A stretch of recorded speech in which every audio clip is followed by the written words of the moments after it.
예, 반갑습니다. 실버산업학과에 재직 중인 교수 이승철이라고 합니다. 여러분들의 귀한 시간을 오늘 실버산업이라고 하는 주제를 가지고 같이 이야기하는 귀한 시간을 가지게 됐습니다. 선생님들과 제가 이미 만나서 많은 컨센서스를 이루었으면 좀 더 심도 있는 이야기를 할 수 있었을 텐데요. 그렇지 못하기 때문에 제가 기본적인 얘기를 하고 그 다음에 현 상황에 대한 이야기를 하고 창업에 대한 이야기를 하고 이렇게 나눠서 이야기를 하겠습니다. 따라서 들으시고 이 부분에 대해서 좀 더 심도 있는 디스커스를 했으면 좋겠다라고 하시면은 저에게 연락을 주시거나 다음 기회에 여러분과 심도 있는 이야기를 하도록 하겠습니다. 첫 번째 페이지는 실버 산업 선택인가 필수인가 라는 말을 해놨습니다. 우리나라를 보면 1950년에 한국전쟁이 발발을 하게 되죠. 그리고 1953년도에 한국전쟁이 휴전을 하게 됩니다. 이렇게 휴전이 된 상태에서 54년도에 종전 후 54년도에 아기 씨들을 뿌리게 되고요. 55년도에 아이들이 드디어 출생하게 됩니다. 그때의 한 쌍의 부부가 아이들을 낳는 출산율을 보면 자그마치 6.33명입니다. 어마어마한 이 숫자를 우리 학생들이 보면 와 하고 탄식을 일으키게 되죠. 그래서 1955년 그러니까 53년도에 전쟁이 시작하고 54년도서부터 아이를 만들기 시작해서 55년도에 응항하고 태어난 요 세대를 우리는 베이비 부모 세대다라고 칭하게 됩니다. 이렇게 아이들이 막 태어나다 보니까 국가 입장에서는 영광이긴 하고 기쁨이긴 한데 2차 세계대전 그리고 6.25 전쟁을 통해서 사회 기반 인프라가 다 망가진 상태에서 아이들이 이렇게 태어나다 보니까 이 아이들을 인간답게 챙길 수 있는 그런 자신이 없게 되죠. 그래서 국가에서는 60년대서부터 산하 제한을 추진하는 정책을 준비하기 시작합니다. 그래서 이것은 3년 정도 후에 8, 7년 있다가 또 산하 제한 정책이 제대로 실시하게 되죠. 66년, 63년도에 베이비 부모 세대들이 초등학교에 입학하기 시작하고요. 그리고 66년도에 국가에서 준비한 3년 정도를 준비한 후에 산하 제한 정책을 실시를 하게 됩니다. 그때에 이미 우리나라가 너무 많이 나오면 그지처럼 산다 이러다가는 진짜 큰일 난다 이런 캠페인을 하고 있었고요. 출산율이 5명 미만으로 내려가게 됩니다. 계속해서 그런 캠페인은 지속이 되겠죠. 그런 와중에 68년도에 베이비부모 세대 첫 세대가 중학교에 입학을 하게 되죠. 또 71년도에 고등학교에 입학을 하게 됩니다. 아울러 74년도에 대학을 들어가게 되죠. 여기서 사학 확대를 써놨는데 전쟁 2차 세계대전이 끝나고 남북전쟁 6.25가 끝나고 나서 우리나라는 아이들은 많이 태어나고 태어날 텐데 이 아이들을 가르칠 교육제도가 교육시설이 없었습니다. 거의 없었죠. 그러다 보니까 어떤 현상이 벌어지느냐. 국가에서 지역에 있는 유지 또는 돈이 좀 있는 분들에게 인프라를 제공을 해주면 운영은 나라에서 하겠노라 라고 약속을 하고 양해를 구하게 됩니다. 그래서 전국에 있는 뜻 있는 유지들이 자기 이름 또는 지역의 이름을 딴 학교들을 만들게 되죠. 소위 말하는 사학입니다. 이러한 역사적 배경을 가지고 있기 때문에 우리나라가 몇 되지 않는 공공학교보다는 사립학교가 더 많은 그러한 나라로 자리매김하게 됩니다. 아울러 이러한 교육 사업에도 어마어마한 공을 들이게 되고 또 가족들도 2세 교육에 집중을 하게 됩니다. 이 친구들이 밖에 나와서 졸업할 때쯤 되니까 우리나라의 경제 성장률이 어마어마하게 올라가게 되죠. 왜? 아버지 때에 아버지가 누런 서류 봉투 끼고 10,000원 버스를 다닐 때는 아버지가 혼자서 벌어서 5식구, 6식구, 8식구를 부양을 할 수 있었던 시절입니다. 그러한 저렴한 인건비에 갑자기 4년제 대학을 나온 어마어마한 교육을 받은 IMO 보이뿐만 아니라 제2 외국어까지 배운 재원들이 사회에 쏟아져 나오죠. 그러니 우리나라의 경제 성장률이 올라갈 수밖에 없었던 겁니다. 물론 반도체 내지는 자동차 산업이 어마어마하게 떠서 우리나라의 경제 성장률을 견인했다라고도 하는데 예, 그건 맞습니다. 그런데 사회 구조로 보면 저렴한 인구, 저렴하면서도 많은 인구가 일시에 짧은 기간 동안에 사회에 쏟아져 나옴으로써 그런 견인할 수 있는 산업의 바탕이 되는 인프라를 조성했다라고 볼 수 있죠. 이 친구들이 베이비부머 세대들이 78년에서 80년대 초에 사회에 진출을 하게 됩니다. 그때 나이들이 24세에서 30세 전후가 되겠죠. 지금 제가 주장하는 게 아니라 산술적으로 계산을 해서 쭉 지나가고 있습니다. 그렇게 해서 결혼해서 애를 낳게 되는데 이미 베이비부머 세대들은 형제가 많은 가정에서 힘들게 성장을 해왔기 때문에 아이를 좀 적게 낳았으면 좋겠다라고 하는 국가시 체계에 적극 호응하는 입장들이 됩니다. 그리고 그렇게 적게 낳은 자식들에게 경제 성장이 성장하면서 나타났던 잉여 가치들을 자식들에게 부과를 하죠. 그러니까 이때에 태어난 아이들은 옛날에 할아버지 정도 될 때의 아이들의 성장 환경과는 혁혁히 차이가 나는 그러한 성장 배경을 갖게 됩니다.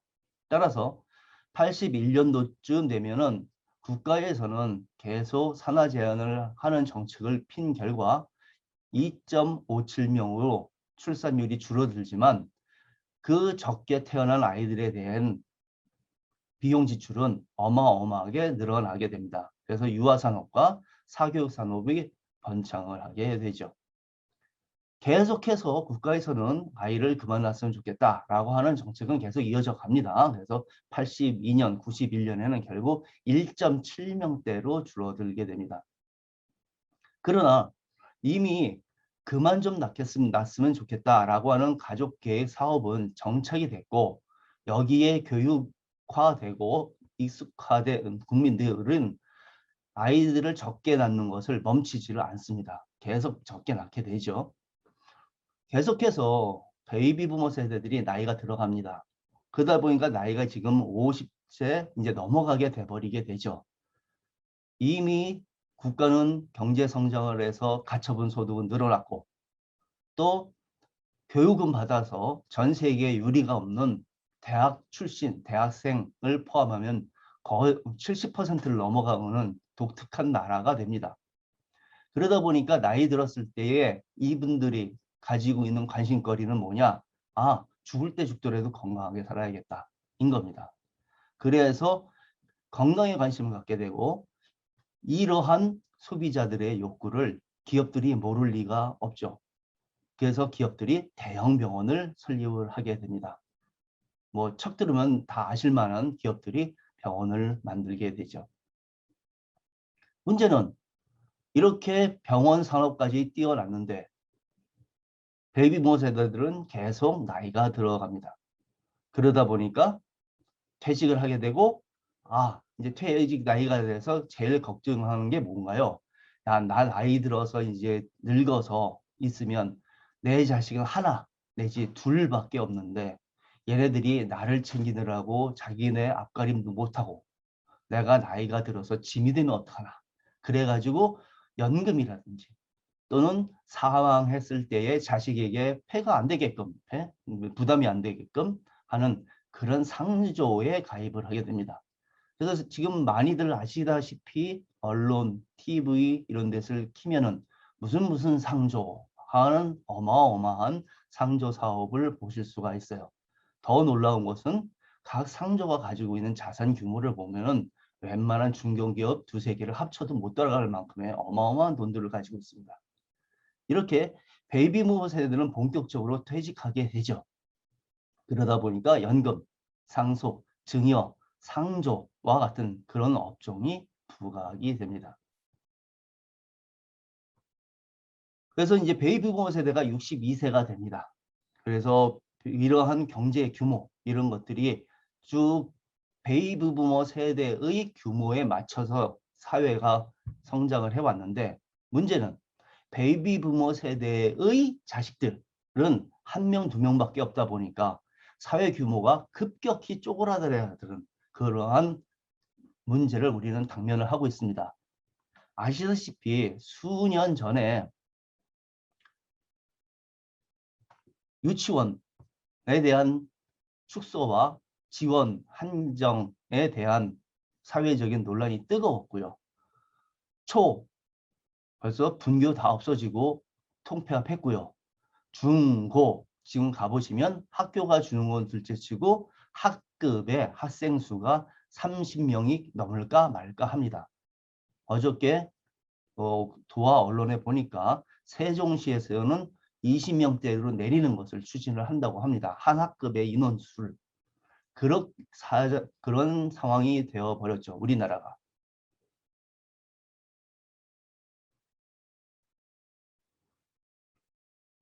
그러다 보니까 우리가 어떠한 문제를 가지고 있느냐. 우리 사극 드라마를 보면요. 영감 마님께서 아침에 일어나셔서 대청마루에 터 나와서 이리 오너라. 그러면 아래 것들이 마당새가 네 마님 기침하셨습니까? 하고 새 손물을 떠갖고 옵니다. 그런 것을 보셨을 텐데요. 그 시대로 되돌아가 보면은 이리 오너라 라고 말한 그 친구가 40대입니다. 젊은 애가 건방지죠. 그런 40대입니다. 그때가. 그러니까 그러한 마인드를 가지고 있다면 그런 마인드를 가지고 있는 분들은 지금 2020년대를 보면 그 머리에는 이 세대가 존재하지 않는 세상입니다. 그러한 세상을 가지고 살려면 이제 앞으로 어떻게 되느냐. 옛날엔 40, 50대만 넘어가면 실버 산업, 그래서 사망하고 돌아갔을 때까지를 하나로 퉁 쳤다면 지금은 금융산업, 여가산업, 의료보건, 주거관리, 노인용품 판매와 같은 시장을 나눠야 되는 그런 세상이 되었다는 것이죠. 보시면 엄마로부터 아이가 태어나면 응아하고 태어나면 우리가 이제 영아, 조금 더 크면 유아, 그래서 영유아 이렇게 하고 아동, 소년, 청소년, 장년 이렇게 넘어가지 않습니까? 근데 그 하나하나의 단계를 보면 기껏해야 1, 2년에서 3, 4년이 답니다. 그러면 다른 용어를 붙여서 우리가 호명을 해요. 그런데 50 정도가 넘어가면 우리가 지금도 실버 그리고 거의 돌아가실 때까지 다 실버 이렇게 얘기를 해요. 그 요즘에 평균 연령 한 80, 뭐 한 90 잡고요. 그러면 50서부터 40년 동안이 실버인 겁니다. 이렇게 정의를 해버리면 무슨 문제가 있느냐. 이 어마어마한 베이비 부머 세대가 존재하고 있는 이 시장을 우리는 하나의 시장으로밖에 안 보는 거고 이제 마케팅의 기본이죠. 이렇게 40살이나 차이가 나는 분들을 대상으로 전략을 핀다면 한 10년 정도를 대상으로 하는 분들에겐 만족을 줄 수 있을지 모르나 나머지 30년에 대한 분들에게는 만족을 주지 못하는 그러한 문제가 발생합니다. 그래서 제가 이 자리에서 화두로 여러분에게 던지고 싶은 것은 실버 계층을 새롭게 정의하고 실버 계층을 시장 세분화해야 된다라는 화두를 전달해 드리고 싶습니다. 박정희 대통령 시절 때에 이랬다고 합니다. 서울에 너무 인구가 집중되니까 이 인구를 집중되는 걸 해결할 수 있는 방안을 좀 만들어 보라. 그랬더니만은 어떤 분이 이랬다고 합니다. 대통령 각하 그거 참 쉽습니다. 어떻게 하면 쉽습니까? 그랬더니 네, 서울을 명동 있는 중구만 서울이라고 칭하면 됩니다. 그러면 확 줄어듭니다. 라고 얘기를 했다고 합니다. 굉장히 기발한, 현실성을 떠나서 굉장히 기발한 아이디어인 것 같습니다. 제가 이 말씀을 왜 드리느냐?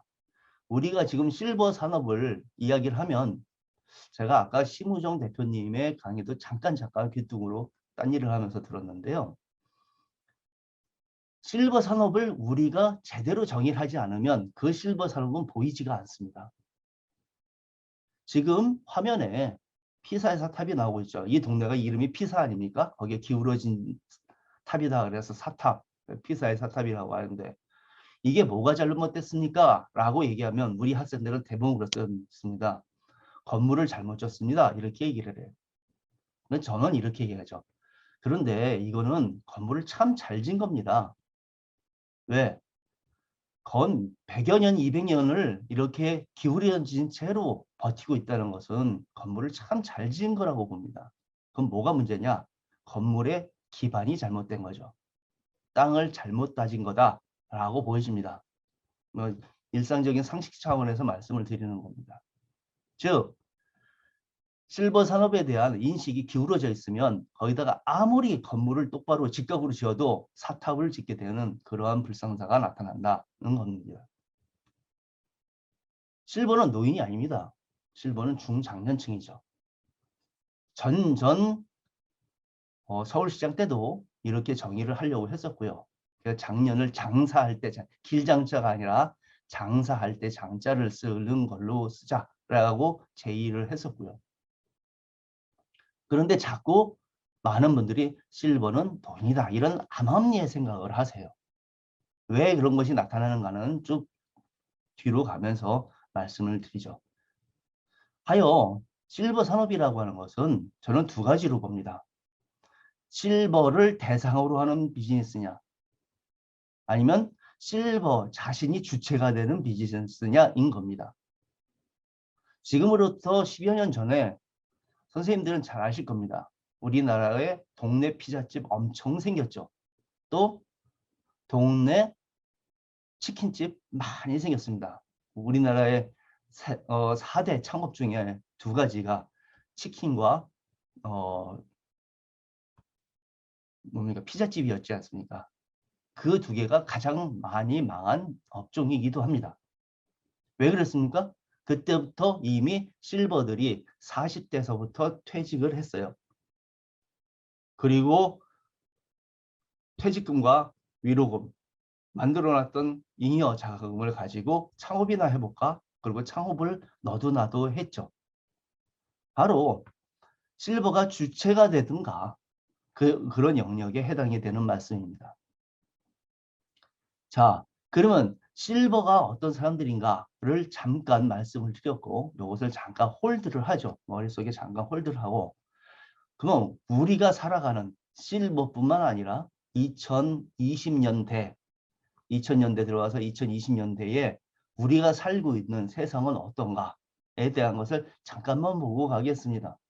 아까 대표님께서 심정 대표님께서 말씀하시는 거에서 이 말씀이 중간중간에 나오기는 했습니다만은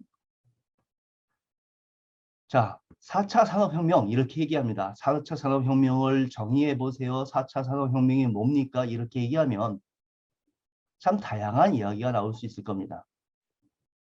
그렇게 학술적인 용어로 지금 말씀드리려고 하는 거 아닙니다.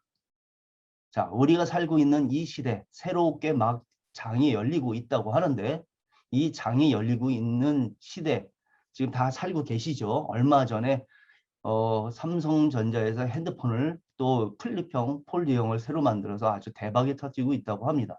지금 이 시대를 어떻게 봐야 되느냐에 대한 것을 한 사람의 견해로 한번 소개를 해봐 드리겠습니다. 저는 이렇게 봅니다. 포노 사피엔스 시대라고 봅니다. 포노 처음 듣는 얘기인데, 예, 쉽게 폰입니다. 폰. 휴대폰 또는 랩탑, 예, 이동식 디바이스를 대표하는 용어죠. 전 세계 시장을 보면 뉴노멀이라고 하는 표현도 씁니다. 뭐 표현이 어쨌건 그거는 이 자리에서 제가 연연하지는 않겠습니다. 4차 산업혁명 이런 말들을 쓰죠. 근데 생태계를 보면요. 생태계가 스마트폰 뱅킹을 통해서 금융혁명이 일어나고 있고 모바일 쇼핑을 통해서 유통혁명이 일어나고 있으며 1인 미디어 유튜브를 통해서 미디어 혁명이 일어나고 있는 세상에 우리가 살고 있습니다. 하여 인터넷과 모바일로 연결된 사회를 우리가 살고 있고 저는 이러한 인류를 신인류다. 이름하여 호모 사피엔스다. 라고 칭하고자 합니다. 이러한 호모 사피엔스 시대에 살려고 우리는 벌써 60억의 인구가 되어 있어요. 이렇게 어마어마한 시장에서 살고 있고 누구도 지금도 스마트폰 하나쯤 안 가지고 있는 실버들은 없을 겁니다. 참고로 제 어머니께서 87이신데요. 스마트폰 가지고 맞고 참 잘 치세요. 가끔 가 있으면 따닥따닥 소리가 아싸 이런 얘기가 막 들려요. 그래서 이렇게 가서 뵈면은 혼자서 마코를 참 재미나게 치십니다. 좀 있으면 88 되십니다. 자, 기존 시장 생태계를 바꾸는 시장 혁명의 근원입니다. 왜요? 생각이 달라지거든요. 소비 심리도 달라집니다. 거기에 따라서 그들의 행동도 달라질 수밖에 없어요. 아시겠지만 옛날에 강남의 유한마담 그래서 막 흉보고 막 욕하고 그럴 때 새칭 이런 걸 봅니다. 아니 아파트에서 뻔히 손가락 멀쩡하고 두 발 멀쩡한데 아니 계란 한 판을 주문해 내려가서 안 사고? 이게 20년 전 얘기입니다. 막 흉보고 그건 사회적으로 세상 말세야 막 그랬죠. 여러분 요즘에는요. 자기 전에 마켓컬리 같은 데다 주문하거나 하면 5알도 배달해 줍니다. 집 아래에 있는 슈퍼에서도 아니고 저기 몇 시간 떨어진 데서 그런 말입니다. 그러나 지금 그것을 가지고 흉을 보고 욕을 하는 사람은 거의 찾아보기 힘들어요. 그런 세상이 되어 있는 거죠. 그러니까 10여 년 전 스마트폰이 나오기 이전과 기껏해야 10여 년을 보면 문명이 확 변했다는 겁니다. 스마트 신인류가 혁명적인 시장을 만들어내고 거기를 자기네가 영유하고 있는 그러한 시장의 특성을 보이고 있죠. 이것을 그러면 기업들은 어떻게 해야 되느냐? 정답은 정해져 있습니다. 따라가야 합니다. 보시겠습니다. 2005년서부터 2015년까지 기업들의 성장입니다. 보면 어떻게 보이시나요? 애플이라고 하는 데가 기껏 단말기 하나 만들다가 그때는 이랬죠. 2010년 들어와서부터 세상이 변하기 시작합니다. 지금 보면 어떻습니까? 지금 2015년이고요. 지금 2020년 아직 자료가 안 나왔거든요. 까지 5년 후를 보면 아마 누구나 더 올라갔을 것에 시비를 거는 사람은 없을 겁니다. 반면에요. 우리가 참 많이 알고 있는 이거 좀 깨졌습니다. 파나소닉이라고 하는 업체가 있었죠. 전자제품 회사입니다. 파나소닉. 또 닌텐도라고 누구나 다 들어봤을 겁니다. 한때 굉장히 인기를 끌었지만 지금 이들의 추세를 보면 지금 아래로 해서 5년이 지는 지금쯤이면은 거의 바닥에 붙어 있지 않을까 싶습니다. 삼성이 이렇게 올라와 있죠. 애플이 세계 1등을 하고 삼성이 올라오는데 거기에 이유가 있습니다. 이유는 여기에 있습니다. 예전에는 세계적인 대기업 그러면 엑슨모빌, 페트로차이나 뭐 여기 금융공상은행 뭐 이런 곳들이었습니다. 그런데 10년도 아닙니다. 단 몇 년만 지나고 보니까 어떻게 되겠어요? 애플, 구글, 아마존 쭉 보십시오. 공통점이 보이실 겁니다. 다 어떤 것들입니까? 네, 최첨단의 죄송합니다. 최첨단의 기업들입니다. IT 기업들이죠, 모두. 모두 IT 기업들입니다. 예외가 없습니다. 그런데 왜 삼성은 IT 기업이기도 하고 좀 애매하죠. 왜? 삼성은 아파트도 만들고 자동차도 만들었었고 하니까. 근데 이렇게 쭉 올라갈 수 있었던 이유는 반도체 때문에 그렇습니다. 그러니까 지금 우리가 젊은 학생들이 국뽕, 우리나라 최고라고 하는 국뽕이라고 하는 것을 보시면 한국을 대표하는 기업이 이렇게 가고 있어요. 그러니까 다른 나라들이 한때 세상을 호령했던 그랬던 기업들이 아래로 내려가고 있는 거에 보면은 그런 국뽕이 맞다 안 맞다를 떠나서 왜 그렇게 생각을 하게 되는가에 대한 것도 이해는 갑니다. 이렇게 세상이 변하고 있는 거죠. 미디어가 변하고 있는 겁니다. 따라서. 어떻게 해요? 예전에 신문, TV, 라디오 있었죠. 그러다가 어느 갑자기 스마트폰으로 나오면서 요즘에는 아시다시피 대중매체, 전통적인 대중매체 위기입니다. 왜요? 유튜브가 나와 있죠.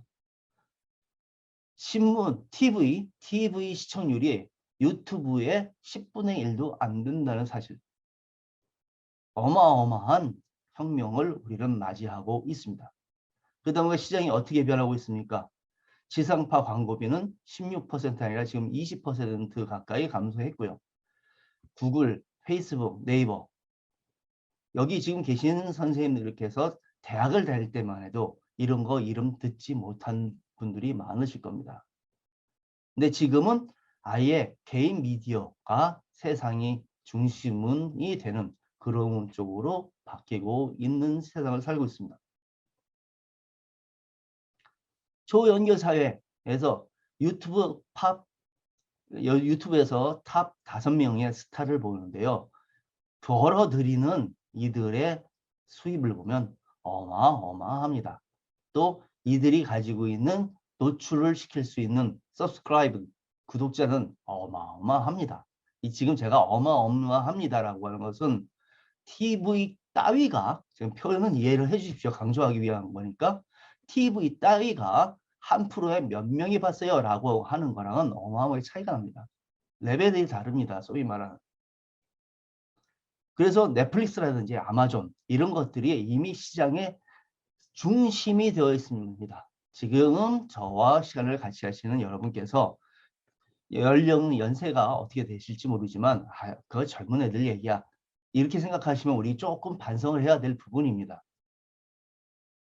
이미 20년 전에 동사무소를 주민센터로 바꾸면서 주민센터에서 주민을 위해서 할 수 있는 게 뭘까 하면서 가장 많은 강좌를 열은 게 스마트폰 운영법이었습니다. 그러나 지금은 어느 주민센터를 가서 스마트폰 운영법 이거 하는데 없습니다. 없다고 할게요. 저기 또 어디 하나 정도 있을지 모르지만 그나마 스마트폰 갖고 할 수 있는 건 뭐냐? 동영상 제작과 편집입니다. 주민센터에서 벌써 그렇게 되어 있다는 얘기죠. 예전에 여의도에서 LG전자나 삼성전자에서 자기네가 만든 스마트폰을 어떻게 하면 잘 이용할까에 대한 교육을 시키는 장을 여의도에 큼지막하게 만들어 놓고 여러분 이렇게 제끼는 겁니다. 손가락으로 이렇게 하는 겁니다. 이런 강의를 했었더랬습니다. 지금은 그런 거 하는데 찾아볼 수도 없고요. 한 7살만 되면 다 알고 있습니다. 본능적으로. 자, 초연결 사회라고 하는 것을 보시면 제가 별에서 온 그대, 태양의 후예, 뭐 강남 스타일 이런 걸 지금 띄워놨습니다. 이거요. 상당 부분에서 37억입니다. 우리나라 인구가 몇 번 해도 쫓아갈 수 없는 숫자죠. 이 어마어마한 숫자가 어디서 나타났느냐? 예, 대부분 보시다시피 중국입니다. 근데요. 중국에선 이 두 방송을 방영을 하지 않았습니다. 왜? 여기에는 미군이 나오고요. 여기에는 SF 같은 공허한 그 망상이 있다 그래서 공중파에서 방영을 안 했습니다. 그럼에도 불구하고 엄청난 페이지 뷰가 나오죠. 왜요? 다 스마트폰으로 봤습니다. 이러한 수요가 있는 세상을 우리는 살고 있습니다. 어떻게 할 것이냐에 대한 거죠. 이것을 단지 젊은 애들의 얘기야 라고만 본다면 그냥 라떼 세대가 되는데 스스로 발벗고 들어가는 그러한 상황이 되지 않겠습니까? 재미있는 게 있습니다. BTS가 있죠. BTS를 얘기하면서 BTS 아십니까? 그런 많은 분들께서 BTS 몰라? 이렇게 해요. BTS 멤버 3명만 대보세요. 그러면 거의 되시는 분이 별로 없어요. 뭐 그렇다는데 여기서 끝나요. 그냥. 예. 그러니까 이미 작년 세대에서는 그렇더라 정도만 알고 있지만 BTS가 빌보드 차트에서 벌써 10년을 10주를 탑을 달리고 있다는 거. 그리고 빌보드 10 내에 2개가 동시에 올라가고 있다는 거. 이런 것은 옛날에 통기타 시대에 윤영주 또는 송창식 때 띵강띵강 하면서 팝송을 외국 번안곡을 부르면서 심취했던 이러한 마인드를 갖고 있으면 지금 곤란하다는 것을 말씀드리고 있습니다. 그래서 거기에 있는 여러 가지 사례들을 제가 제시를 해놨고요. 4차 산업에 대한 얘기를 하고 있습니다. 근데 이 책은 다 보셨죠? 예, 4차 산업혁명에 대한 책인데요. 보면서 많은 말들을 합니다. 근데 거기에 기본이 되는 게 뭔지 아십니까? 예, 호모 사피엔스입니다. 이동식 디바이스를 가지고 있는 그러한 사람들의 시장의 주도권 그리고 규모 이것이 어마어마하게 달라지고 있기 때문에 제4차 산업혁명이라는 걸 우리가 얘기할 수 있다는 것이죠. 지금 여기 나와 있는 키워드들만 보셔도 절반 이상이 이동식 디바이스를 기반으로 하고 있다는 것을 아실 수가 있습니다. 네, 혁명의 뉴 트렌드에서 배우는 생존 전략, 미디어, 그 다음에 플랫폼, 그리고 킬러 콘텐츠 이것을 공유하고 따라가고 개발해야 생존한다는 겁니다. 그래서 구문명에서 신문명으로 가기 위한 키워드로 제가 오늘 여러분들께 말씀을 드리고 있습니다. 그 아래에 있는 것들은 제가 좀 지나가겠습니다. 자, 이 부분에서 제가 공유를 하고 싶은 겁니다. 그러면 새로운 디바이스 나오고 새로운 앱이 나오고 뭐 인앱 결제가 어쩌고 뭐 얘기 나오는데 그걸 우리가 다 어떻게 따라가나. 근데 재미난 게 있습니다. 저희 아이가 이제 30살인데요. 30살 되는 아이가 하나 있는데요. 얘도 그렇게 얘기해요. 요즘 애들 걸 내가 다 어떻게 따라가요? 라고 얘기를 해요. 건방지게. 그러면 베이비부모 세대에게 2020년대에 대한민국이 기대할 수 있는 게 뭐냐? 바로 문화, 감성에 대한 이해력이라고 봅니다.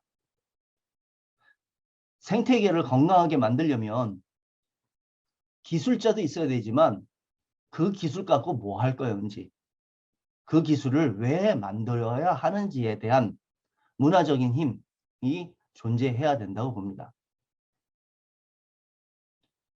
아까 BTS를 말씀드렸죠? BTS는 그 누구도 지금 50대 이상 되신 분들은 깜짝 놀랄 만한 일이었죠. 그렇게 유명한가 세계적으로? 왜요? 지금 50이 넘어가시는 분들에게는 이런 사람들은 조금 익숙해져요. 그나마 나 신세대야 이런 분들. 누구? 원더걸스, 소녀시대. 왜 다를까요? 원더걸스와 소녀시대와 지금의 BTS는 뭐가 다를까요? 접근, 방법, 어프로치부터가 달랐습니다. 그 이유는 많겠지만 저는 문화의 힘이라고 봅니다. 감성이죠. 그래서 앱을 만들던 무엇을 만들던 기술은 기술대로 경쟁하지만 이것이 나중에 승부가 날 수 있는 부분은 얼마나 문화와 감성을 잘 녹여서 소프트웨어를 가지고 있을 것이냐. 아까 심우정 대표님께서 그것에 대한 말씀을 끄트머리에 해주신 걸로 저는 들었습니다. 해서 실버 산업이 어때야 되느냐. 또 실버 산업 세대에 포함되어 있는 저를 비롯한 여러분들은 어떻게 인식을 하고 가야 되는가에 대한 크게 두 텀으로 나눠서 말씀을 드렸습니다. 너무 빠를지 모르지만 나중에 필요하시면 저를 다시 찾아주시면 차분히 심도 있게 말씀드리겠습니다. 이번에는 이제 저에게 주어진 주제에서 창업 마케팅에 대한 얘기가 있었기에 말씀을 드립니다. 제가 이제 창업 전문하고 마케팅을 전공으로 하고 그러다 보니까 뭐 관공서나 기업에서 많은 요청들이 있어서 다닙니다. 창업에 대해서 말씀을 드리면. 그러면 저는 가면 이렇게 얘기를 합니다. 지금 이 글씨는 제가 외부 특강을 할 때 그대로 쓰는 겁니다. 이렇게 말씀합니다. 이 뒤에 글자를 보면은 저를 초빙하신 분들이 얼굴이 하얗게 사색이 되세요. 왜? 아니 창업을 어떻게 하면 잘 할까? 어떻게 그런 것을 말해 주기를 바랬는데 교수라는 사람이 와가지고 이렇게 얘기합니다. 아니 창업을 잘하자고 좀 가르쳐 달랬더니만 창업을 하지 말라고 선동하라고 했어요. 교수라는 사람이. 아주 얼굴이 사색이 됩니다. 볼까요? 잠시 짧은 거 화면 같이 보시고 가시겠습니다. 예, 이렇습니다. 여기 보시다시피 미생에서 나왔던 한 장면입니다. 아까 제가 예를 들었던 피자집 한 케이스죠. 자, 대한민국의 경제를 보면 이렇습니다. 요 파란 선이 출생률, 그 다음에 요 붉은 빛이 GDP입니다. 55년도서부터 베이비 부머 세대가 태어났다고 말씀드렸고 알고 계시고, 이때는 남학생들이 군대를 3년을 갔다 오죠. 그렇기 때문에 건 29 전후가 돼야 사회에 나갈 수가 있었습니다. 30년을 여기를 가보죠. 그러면 55년에서 30년, 85년 가봅니다. 네, 여기 왔습니다. 이게 베이비 부머 세대 맏형들이 막 사회에 나와서 쓸 때 얘기입니다. 정확하게 63년까지 해가지고 정확하게 대한민국의 경제 성장이 치 올라갈 때와 딱 맞아 떨어집니다. 그리고 지금 베이비 부머 세대는 지금 여기 와 있죠. 여기 와 있습니다. 여기보다 더 뒤로 쭉 가 있습니다. 여기로. 지금 계속 경제 성장이 올라가지만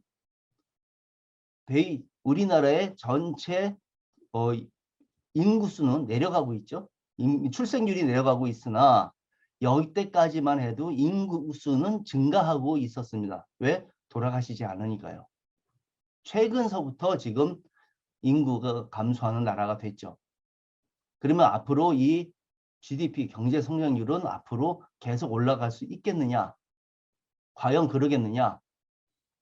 그 부분에 대해서 우리가 고민하고 생각을 좀 해봐야 될 겁니다.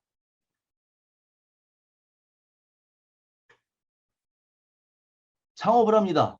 창업을 하고 우리나라에서 살아남는 기업, 쭉 30% 정도가 살아남는다고 하죠. 그러니까 5년 지나면은 70%는 다 문을 닫는다. 이런 얘기입니다. 그런데 이게 통계청 자료입니다. 그러니까 나 떳떳하게 다 세금 내고 살 거야 라가 아닌 분들까지 포함한다면 얘기는 좀 다릅니다. 더 하죠. 참 근데 가슴이 아픈 게 창업을 실패했음에도 불구하고 다시 도전하는 사람들 이렇게 많습니다. 이건 뭡니까? 할 게 이거밖에 없다. 그런 얘기라고 볼 수 있습니다. 이걸 좋게 얘기하면 창업에 대한 의지가 크고 정부의 지원에 호응하는 차원에서 이런 얘기 할 수 있습니다. 현실만 이야기를 합니다. 아주 아프게.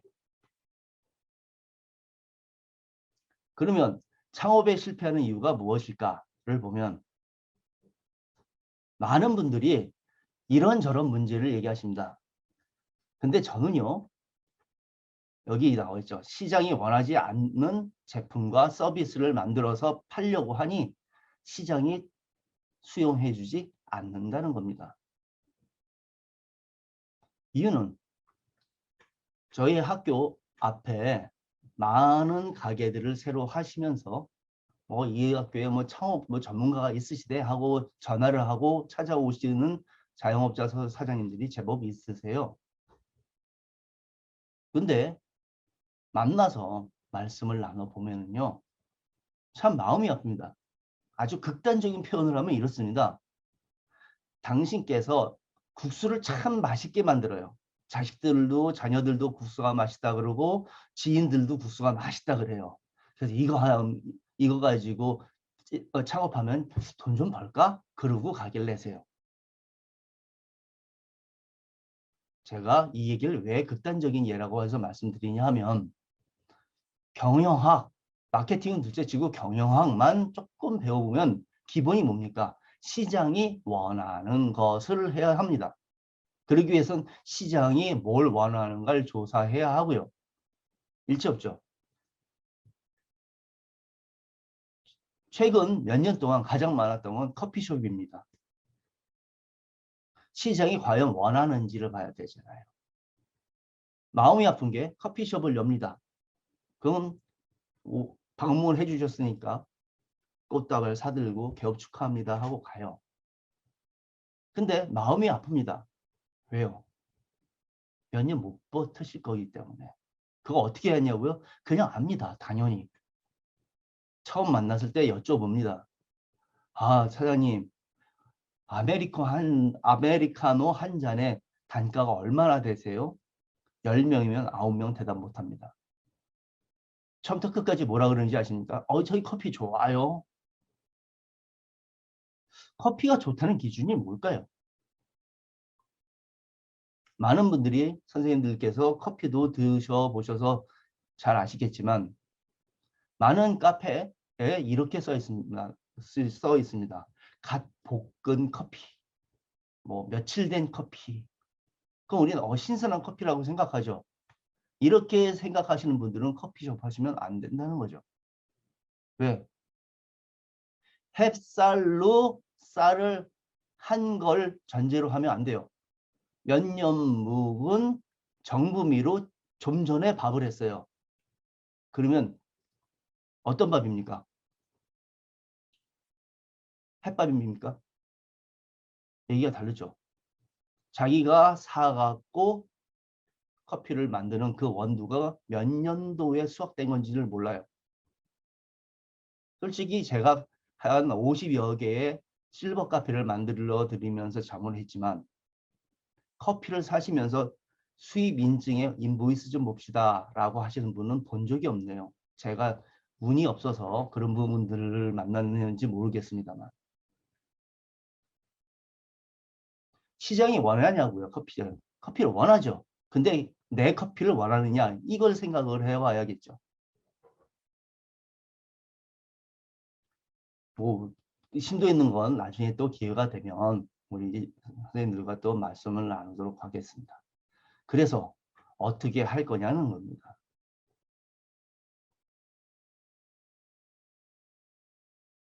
창업 아이디어라는 게 어디서 오느냐? 이전의 일에서 경험을 가져오는 경우가 제일 많고요.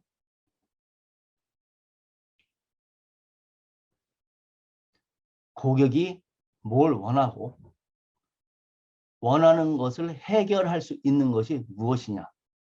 이것을 찾아내야 할 겁니다. 목마른 걸 원하느냐? 그래서 마실 거를 생수를 원하냐? 아니면 목마르다고는 하는데 커피를 원하느냐는 다르죠. 많은 분들이 스타벅스라고 하는 커피숍을 잘 알고 계시고 이용하실 겁니다. 그래서 여쭤봐요. 스타벅스 커피 왜 좋아요? 커피가 맛있어. 그러잖아요. 네. 저는 이제 커피 교육도 받았고 교육도 하고 그러다 보니까 커피를 음용하면 좀 구분을 합니다만 저희 학생들을 상대로 블라인드 테스트를 해봅니다. 먹고 스타벅스 커피 구분해 보세요. 그러면 20명 중에 한 4명 정도 구분합니다. 벌써 거의 못한다는 얘기죠. 4명을 데리고 다시 합니다. 그 중에서 2명은 또 구분을 못합니다. 찍었다는 얘기죠. 스타벅스 커피를 좋아하지만 내가 스타벅스 커피를 왜 좋아하는지, 스타벅스를 왜 가는지에 대한 생각을 미처 못하는 거죠. 그거 아십니까? 커피를 선생님들 중에서 굉장히 좋아하시는 분들도 계시겠죠. 커피는 원두도 중요하지만 원두를 에스프레소로 추출하는 시점의 온도, 습도, 더욱더 중요한 건 바리스타의 습관과 능력입니다. 따라서 나는 저지 커피 참 좋아. 나는 저지 커피만 먹어라고 했을 때 전제를 하셔야 되는 게 있어요. 그 집의 커피는 항상 똑같은 커피가 사입될 것이고 바리스타는 어디 안 가고 항상 24시간 날 기다리고 있어서 정확하게 그 바리스타가 커피를 내려준다는 전제가 있어야 돼요. 아무리 똑같은 환경이라도 바리스타가 바뀌면 커피 맛이 달라집니다. 교육 받으신 분 계시면 아실 겁니다. 근데 우린 뭐라 그럽니까? 그 집 커피 맛있어, 맛있어. 스타벅스를 가는 이유는 저는 그렇게 봅니다. 자리 장사죠. 몫이 좋아요. 그리고 2층도 있어서 올라가 있으면 쉽게 몫이 가지 않고 또 와이파이도 돼요. 그런 부분이 많다고 봅니다. 왜? 학생들을 상대로 돈 들여가지고 블라인드 테스트해서 제대로 탁딱 맞히는 학생 그렇게 드물거든요. 즉 고객이 원하는 게 뭐냐. 고객의 가치. 뭐 스타벅스의 성공 신화 뭐 이런 책도 있어요. 근데 제가 봤을 때는요. 스타벅스가 한참 뜰 때에 우리나라에 무슨 일이 있었느냐. 은행 통폐합이 있었습니다. 아시죠? 주택은행, 외환은행 다 없어지지 않았습니까? 그런데 생각해 보십시오. 예전에 주택은행, 외환은행 그런 은행들이 있었던 점포의 위치를 보면은 웬만한 사거리나 로터리에 기가 막힌 자리에 있었습니다. 뒷골목에 은행이 있는 거 보셨습니까? 그거 통폐합하면서 남는 자리 거의 다 스타벅스가 수용을 했죠. 그러니 자리가 얼마나 좋습니까? 버스 정류장 앞, 전철역 앞 이런 데 석권을 했죠. 그 요인이 적지 않이 크다라고 저는 봅니다. 케이스 스터디는 넘어가고요.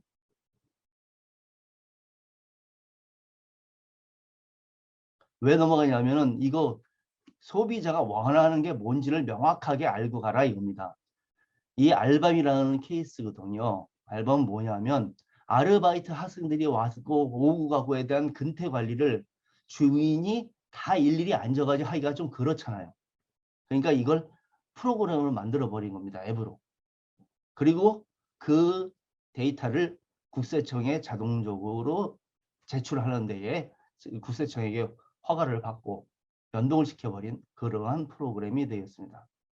그러니까 뭐가 이 알밤의 중요한 요인은 자기의 주 고객이 누구냐?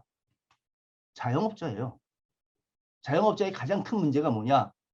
알바가 대여섯 명 왔다 갔다 하는데 그건 매번 언제 오고 언제 가고 언제 밥 먹으러 가고 언제 지각했는지를 다 체크하는 게 힘들죠. 그러니까 이렇게 만들어 버린 겁니다.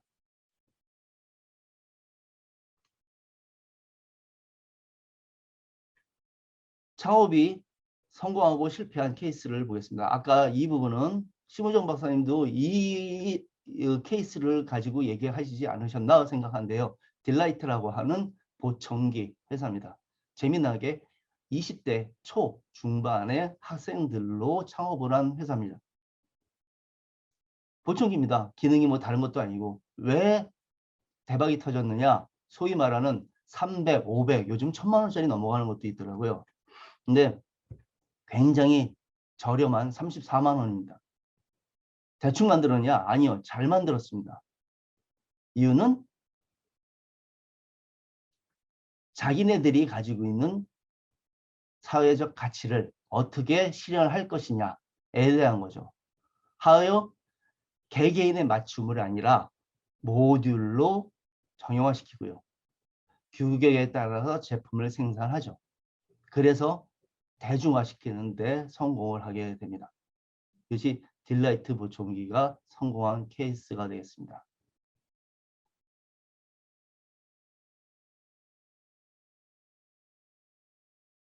실패 사례를 보겠습니다. 모자 만드는 회사였습니다. 이 사장님은 모자만 어렸을 때부터 만들어왔고 모자에 대해서는 장인입니다. 나는 모자에 대해서 모르는 거 없어. 그래서 모자 만드는 회사를 만들게 되죠. 결론은 뭐였느냐? 실패했습니다. 왜 실패했느냐? 모자를 잘 만드는데 경영은 할 줄을 모르셨어요. 그러다 보니까 나름대로 최선을 다해서 회사를 운영하시고 공장을 세웠으나 불필요한 이전, 중복 투자, 신용의 하락 이런 것 때문에 결국은 실패를 하시게 된 겁니다.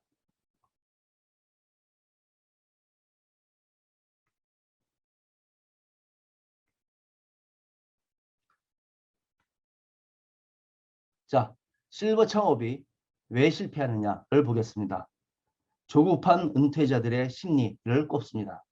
이렇게 말씀드리면 예, 저는 조급하게 준비했어요 라고 말씀하시는 분 본 적이 없습니다. 다 충분히 했다고 생각해요.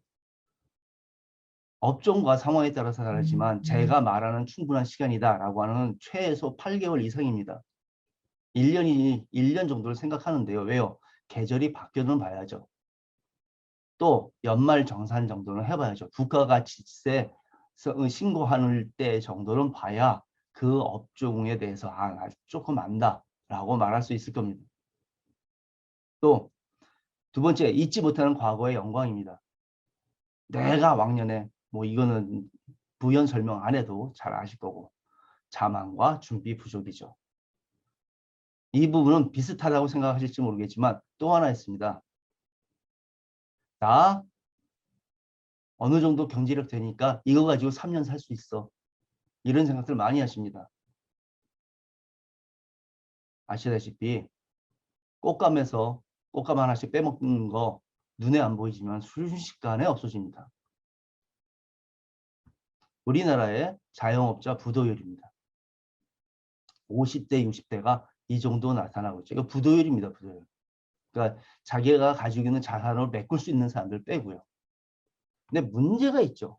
이 문제가 뭐냐? 20대, 30대가 사업에 실패하면요. 경험 삼아서 다시 일어나 뛸 수 있는 시간적인 경제적인 여유가 됩니다. 문제는 5, 60대에 창업을 해서 5년, 6년 버티다 한 10년 전후에서 부도 나면요. 일어날 방법이 없습니다. 그냥 도시 빈민되는 겁니다. 가뿐하게. 그래서 함부로 할 일은 아니다. 라고 말씀을 드립니다. 됐고요.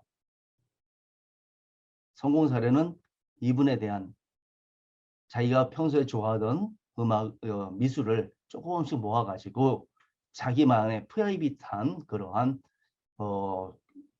화원을 전시장을 만드신 분이셔요. 그래서 아까 제가 앞에서 뭐라고 말씀드렸냐면 창업 뭐라고 말씀드렸냐? 하지 맙시다. 이렇게 말씀드렸죠. 저는 솔직하게 안 했으면 좋겠습니다. 그런데 더 솔직한 마음은 이겁니다. 창업 그렇게는 하지 말자는 거죠. 나 그 기술 있어. 나 그거 해봤어.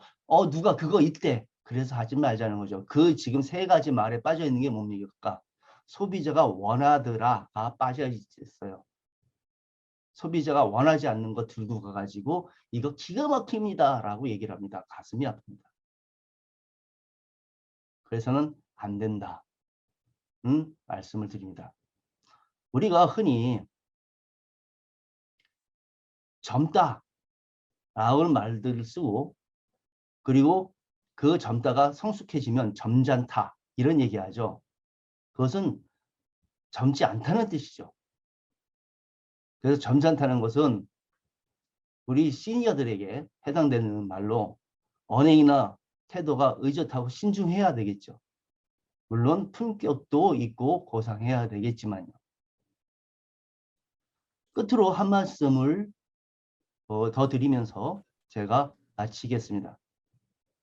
기업 실버 산업에 관심을 가지고 종사하시는 분들이 그런 말씀들을 하세요. 왜 실버 산업이 안 떠요? 실버 산업이 떠서야 될 것 같은데 라고 말씀을 하십니다.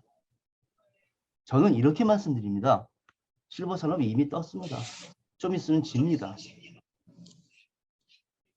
선생님께서 눈 감고 계신 겁니다. 라고 제가 말씀드립니다. 왜 그러느냐? 시장에서 기업들이 보는 실버 산업을 자꾸 외면하세요. 제가 좀 있으면 60인데요. 실버죠. 시니어입니다. 근데 우리 학생들도 이런 학생들이 많습니다. 자, 실버는 노인 아니에요. 그럼 네, 그러고 좀 있다가 그런데요. 어디 몸이 불편하면 이거 지지해주는 로봇가 있는데 어떠세요, 교수님? 이렇게 얘기해요. 그래서 저는 이렇게 합니다. 나를 보고 나를 대상으로 해라. 내가 어디에 몸이 고장나서 로봇을 써야 될 거 아니야. 하나의 케이스를 말씀을 드리고 마감하겠습니다.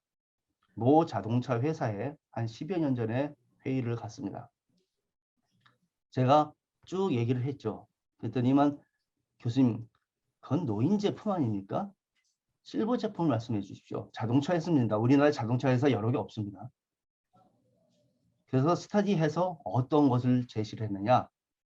그 당시에 다른 자동차 회사들은 한두 개 있는 거는 소형 자동차, 경기가 어려워질 테니까 소형 자동차, 그리고 20, 30대가 뜨니까 20, 30대를 위한 자동차를 만드는 컨셉으로 갔어요. 그런데 뒤집었습니다. 아니다. 럭셔리카로 가자. 큰 차로 가자. 비싸게 가자. 성능 좋은 걸로 가자. 무슨 차인지 대충 느끼실 수도 있을 겁니다. 그래서 그 자동차를 만들어내게 되죠. 다른 회사랑 다르게. 소위 말하는 대박의 대대박을 치게 됩니다.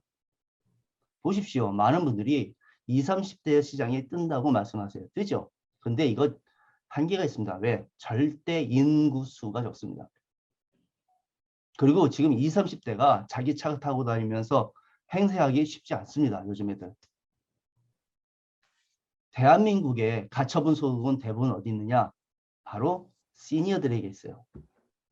대한민국 역사상 가장 인구가 많고요. 가장 많이 배우셨어요. 그리고 가처분 소득을 제일 많이 갖고 계세요. 이분들이 우리나라의 시장입니다. 좀 전에 지나가면서 곧 질 겁니다라고 말씀드렸습니다. 왜냐? 베이비부모 세대가 막내가 지금 63년생이고요. 지금 58세 들어가거든요. 거의 다 은퇴합니다. 그리고 20년 있으면 아마 사회에서 뒤로 물러나 앉을 겁니다. 그러면 이 어마어마한 시장이 바로 곧바로 축소가 될 거예요. 그러니까 많은 분들과 말씀을 나누다 보면 시니어, 실버, 시장 뜰 거야. 그러면서 속으로 무슨 생각하시냐면 자, 누구세요? 기저귀 갈아드릴게요. 이 생각들을 못 버리세요. 그러니까 시장이 안 보이는 겁니다. 질문 있으시면 또 말씀드리겠지만 저는 분명하게 실버 시장은 이미 떴다. 좀 있으면 질지도 모른다. 라고 말씀을 드리겠습니다. 긴 시간 두서없이 막 말씀드렸습니다. 양해를 구하는 건 혹시 구체적으로 더 궁금한 게 있으시거나 관심 있으시면 나중에 저한테 연락하시거나 하면 좋은 자리 만들기로 하고요. 귀한 시간 저에게 할애해 주셔서 감사합니다. 이상으로 가름하겠습니다.